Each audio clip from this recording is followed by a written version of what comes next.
Good day, scrappers. Right now we are looking one quite small bit of silver contact.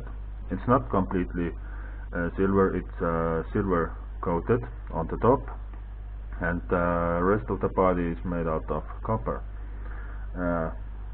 You cannot see very much through this camera, but I'm trying to do a video with this cheap Chinese camera through my laptop over here, and I do have some varieties of different silver contacts, and I wanna see how do they look up close, and with what?